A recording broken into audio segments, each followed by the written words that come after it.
बाबा की ऊंची हवे। आगा साहब, तुम्हें मना किया था ना इनसे कोई ऐसी वैसी बात मत करना। देख लो अपनी जिद का अंजाम। इसको मना करो, मुझसे ऐसी बातें ना किया करे। जीने दो इन्हें, क्यों इनकी जिंदगी की दुश्मन बनी हो। जाओ, चली जाओ यहां से, जाओ।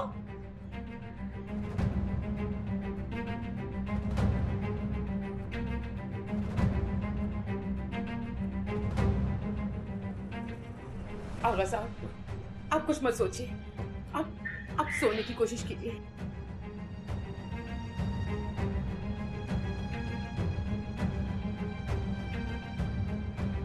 पानी पीजिए।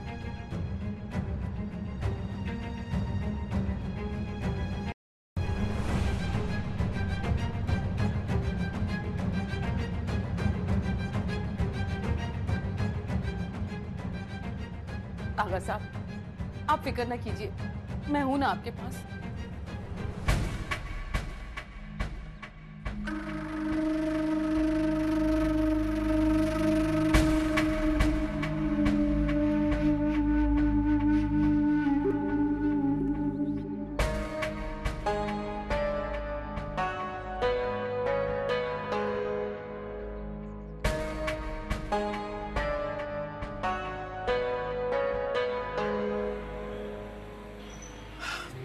ये आशिक भी अजीब होता है, एक मुलाकात के लिए कितना इंतजार करते हैं। अंबर, तुम जानती हो ये मेरी जिंदगी की सबसे यादगार सालगिरह है। अब बातें ही करते रहोगे या केक भी काटोगे? मैं क्या करूं, जब तुम मेरे सामने होती हो ना तो मेरा दिल करता है मैं बस तुम्हें देखता रहूं, तुमसे बातें करता रहूं। चलो केक काटो।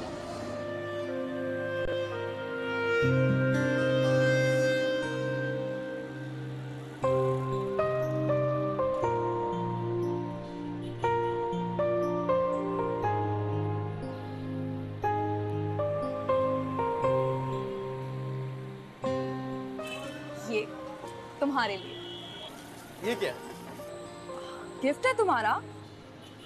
क्या है इसमें? खुद ही देख लेना। ओके। अरे अरे, अभी मत खोलना, घर जाके देखना। इतने बेसब्रे क्यों हो रहे हो? चलो ठीक है, मैं घर जाके देखता हूँ। Thank you.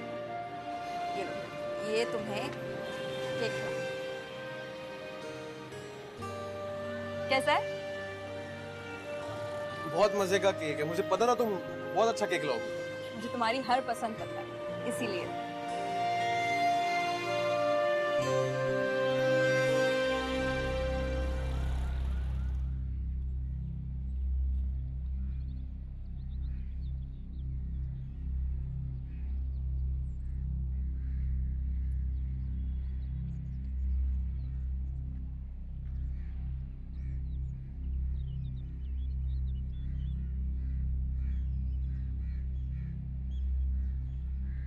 क्या कर रही हो? वो खाला किंजा के लिए फीडर बना रही थी, लेकिन दूध खत्म हो गया। तुम्हारी बेटी पाँव पाँव चलती है और तुम अब तक उसके मुंह में फीडर दिए रखती हो। दाल दलिया खिलाओ उसे, ये उसके लिए भी अच्छा है। मेरे पास भी पैसे कहाँ, सारे घर की जिम्मेदारी मेरे बेटे के कंधों पर आ गई है और उसने भी होटल का हिसाब किताब संभाला है। अभी उसके पास पैसे कहाँ, खत्म हो गया तू।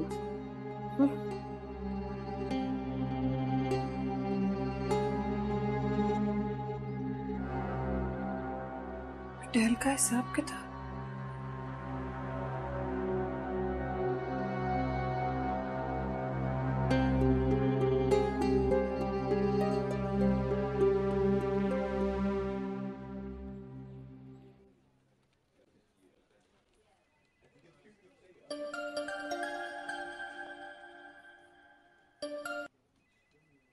हेलो।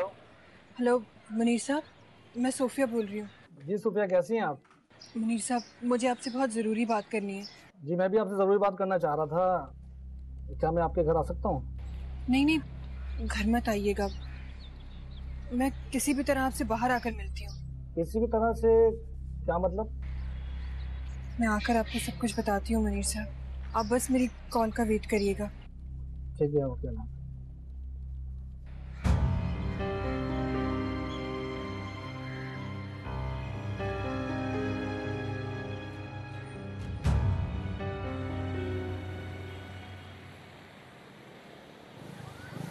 बस यही कर। अरे भाई कहाँ जा रही हो? मुझे भी तो देखो अंदर से ये हवेली। आखिर हमारी जिंदगी की शुरुआत यहीं से होगी। फिक्र नहीं करो, वो वक्त भी आएगा। अभी तुम यहाँ से जाओ, वरना भाई ने देख लिया ना तो गुस्सा करेंगे। हाँ जानता हूँ साले साहब को, बहुत अच्छे से जानता हूँ।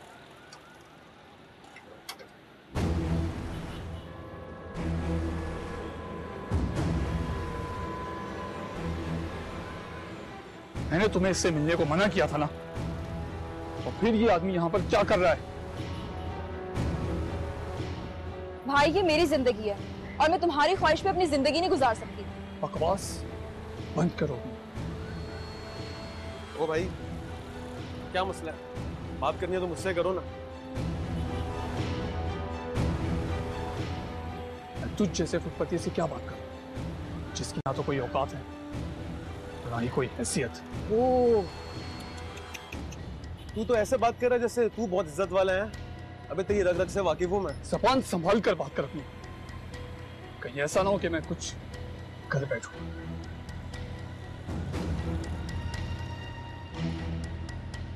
जरा धमकियां ना दे, समझा? अभी मैं अगर अपने असल रूप में आया ना तो जहां से तूने शुरू किया वहीं पे आ जाएगा तू, समझा? उसके बाद तू होगा, ये सड़क होगी और तेरा सफर होगा। वक्त ऐसा है कि मैं कुछ कर नहीं रहा। ये शख्स दोबारा तुम्हारे साथ नजर नहीं आना चाहिए, याद रखना। अब अंदर जाओ, जाओ अंदर। तुझे भी मैं देख लूं।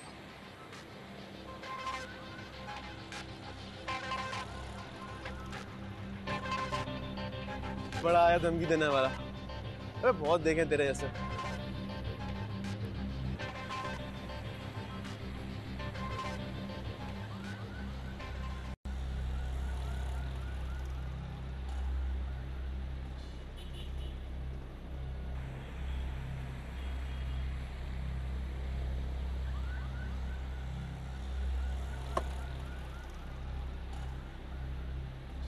अस्सलाम वालेकुम। वालेकुम अस्सलाम। कैसे हो बेटा? ठीक हूँ। सुफिया बेटा क्या बात है, फोन पे काफी परेशान लग रही थी। मुझे तो कुछ समझ नहीं आ रहा। ये लोग रोज रोज हर चीज पे कब्जा करते जा रहे हैं। मेरा घर से निकलना ही बंद कर दिया इन लोगों ने। मैं भी उसी सिलसिले में तुमसे बात करना चाह रहा था। नासिर होटल में जो कुछ कर रहा है वो ठीक नहीं है। उसने वहां पर भी कब्जा कर लिया है और मेरी समझ में नहीं आ रहा था मैं तुमसे कैसे रब्ता करूं। आगा जी से मिलने के लिए घर गया था, मगर वो खातून ने मुझे मिलने नहीं दिया। ये मेरा घर है, मेरे अब्बा मियाँ। वो लोग मुझे ही अब्बा मियाँ से नहीं मिलने दे रहे। क्या? मुझे तो डर लग रहा है, इस तरह करके वो कहीं अब्बा मियाँ को कोई नुकसान ना पहुंचा दे। समझ नहीं आता कि इन हालात में कौन हमारी मदद कर सकता है। वकील साहब। मुझे भी उनका ख्याल आया था, मगर उससे पहले मैं तुमसे मिलना चाह रहा था। ठहरो मैं उनको फ़ोन करता हूँ।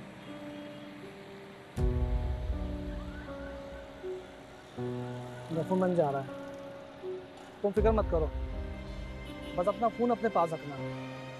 वकील साहब से बात होते ही मैं तुम्हें फ़ोन करूँगा। और देखो बेटा, परेशान मत होना, मैं हमेशा हर कदम पे तुम्हारे साथ हूँ। और देखो बेटा सूफिया, दरिया में रहते हुए मगरमच्छ से बैर लेना अक्लमंदी नहीं है। कुछ ऐसा मत करना कि उनको तुम पर शक हो, बल्कि उनको एहसास दिलाना कि तुम उनकी मोहताज हो, तुम उनके बगैर कुछ नहीं कर सकती।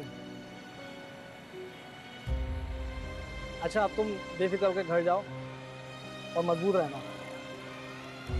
वकील साहब से बात होते ही मैं तुम्हें फ़ोन करूँगा, ठीक है? जी शुक्रिया, हाफिज। हाँ।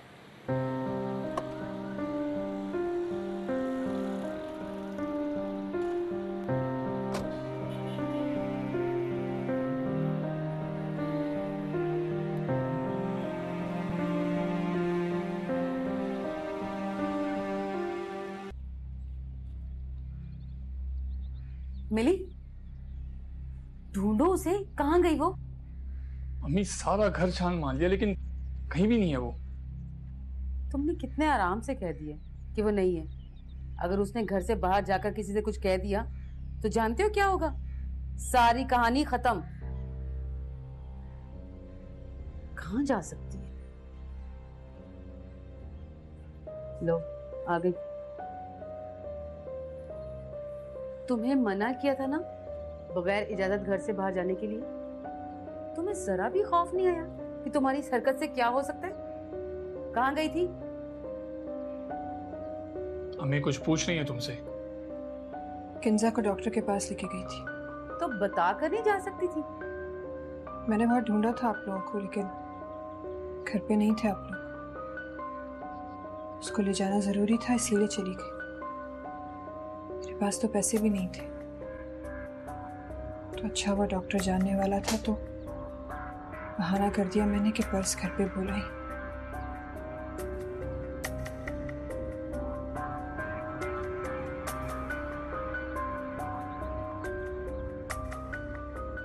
अब्बा मियाँ ने तुम्हें अपना बेटा तस्लीम कर ही लिया, तो तुम मेरे भाई हुए ना। वैसे भी रिश्ते बचे ही कितने हैं मेरे पास। इस घर की सारी जिम्मेदारियां तुम्हारे कांधे पर है। मैं भी तो तुम्हारी छोटी बहन हूं। मेरी जिम्मेदारी भी तो तुम्हें ही उठानी है। दानी तो अब रहा नहीं है।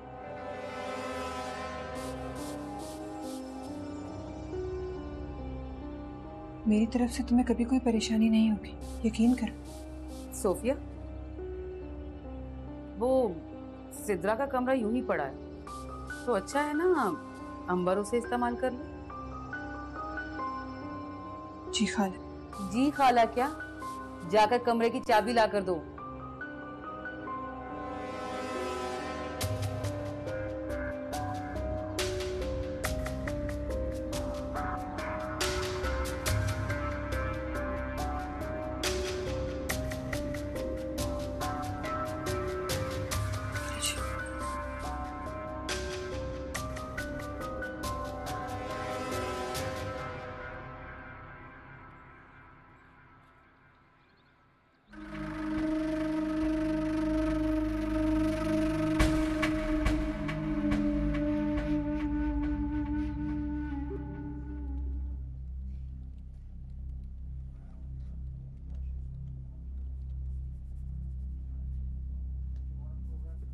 तो कुछ समझ नहीं आ रहा। ये लोग रोज रोज हर चीज पे कब्जा करते जा रहे हैं। मेरा घर से निकलना ही बंद कर दिया इन लोगों ने। ये मेरा घर है, मेरे अब्बा मियाँ। वो लोग मुझे ही अब्बा मियाँ से नहीं मिलने दे रहे।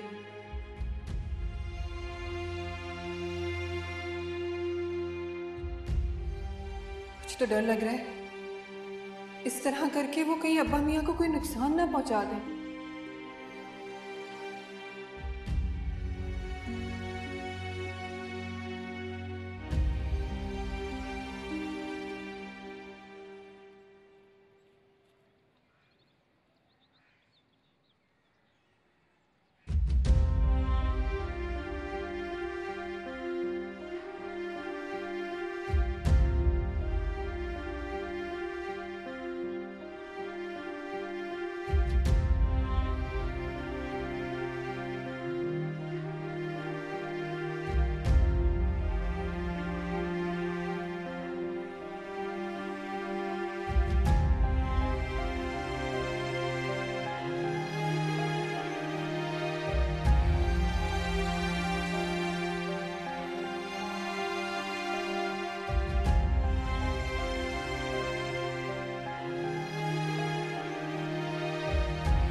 हेलो, क्योंकि बेटा मुनीर अंकल बात कर रहा हूँ।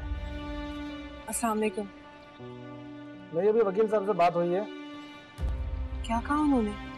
देखो, जिस कदर मैं उनको समझा सका मैंने समझा दिया, लेकिन वो तुमसे मिलना चाहते हैं। मीर साहब, आप खुद बताएं मैं कैसे निकल कर आऊं यहाँ से? कुछ तो करना पड़ेगा ना बेटा, उनसे मुलाकात तो करनी पड़ेगी।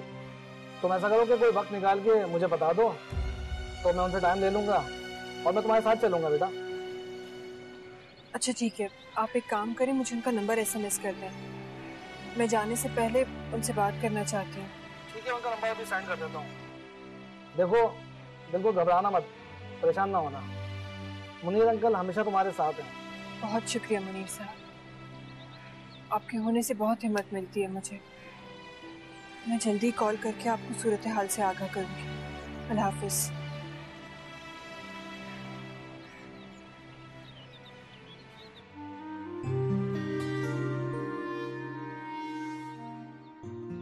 हेलो, इस वक्त कैसे याद किया? मैंने सोचा तुम्हें फोन कर लूं, तुम्हारी खैरियत दरियाफ्त कर लूं। क्यों, मुझे क्या हुआ? नहीं, तुम्हें हुआ तो कुछ भी नहीं है, बस क्योंकि आज नासिर मिला था तो मैंने सोचा कि पूछूं तुम परेशान तो नहीं हो। सच पूछो वसीम, 1 मिनट के लिए तो मैं भी डर गई थी। देखो, तुम्हें डरने की जरूरत नहीं है, ठीक है? मैं हूं तुम्हारे साथ, मैं संभाल लूंगा इसको। गुंडा होगा अपने इलाके का, अब ये मुझे ठीक से जानता नहीं है। और हाँ, अगर इसने मुझे कुछ बोला तो मैं फिर भी बर्दाश्त कर लूंगा, लेकिन अगर इसने तुम्हें कुछ भी बोला ना तो मैं बर्दाश्त नहीं करूंगा। इसका वो असर करूंगा कि नहीं नहीं वसीम, प्लीज तुम इतना गुस्सा मत किया करो। वो मुझे कुछ नहीं कह सकता, और वैसे भी जिंदगी मेरी है, वो कौन होता है दूसरों की जिंदगी का फैसला करने वाला? तुम देखना, मैं अम्मी से बात करूंगी कि उसे समझाएं। हमें कोई अलग नहीं कर सकता। चलो ठीक है, इस बार बर्दाश्त कर लेता हूँ, सिर्फ तुम्हारे लिए। Thank you so much for understanding. Okay, bye.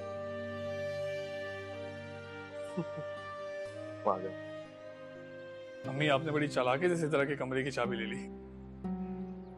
इसमें इतना खुश होने की जरूरत नहीं है, ये सिर्फ एक कमरे की चाबी है, किसी तिजोरी की नहीं। अपने काम पर ध्यान दो। तो अम्मी, आपको क्या लगता है कि मैं अपने काम पे ध्यान नहीं दे रहा? वो मेरा ये मतलब थोड़ी था। तो क्या मतलब था आपका? मैं तो ये कह रही हूँ कि जितना जल्दी हो सके किसी वकील से बात करो और किसी भी तरीके से आगा साहब से दस्तखत करवा लो। अभी जो उनकी ज़हनी हालत है ना, उससे फायदा उठाओ। ऐसा ना हो कि वो हवासों में आकर सवालात की बौछार कर दे, जिनका जवाब भी हमारे पास ना हो। आगा साहब के अलावा भी बहुत से खतरे मंडला रहे हैं इर्द गिर्द हमारे, उनका भी ख्याल रखना पड़ेगा। मुझे हर बात का एहसास है, इसलिए मैंने वकील से भी बात कर ली है। ये काम इतना आसान नहीं है, थोड़ा वक्त तो लगेगा।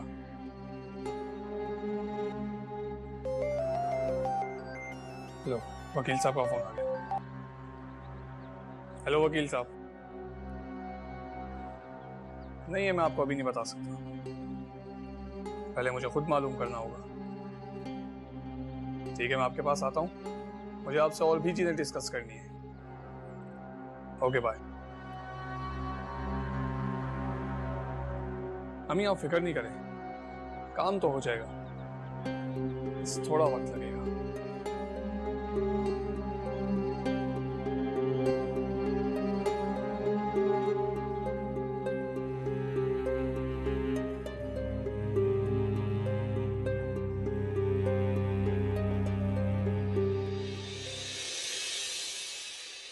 मेरे बाबा की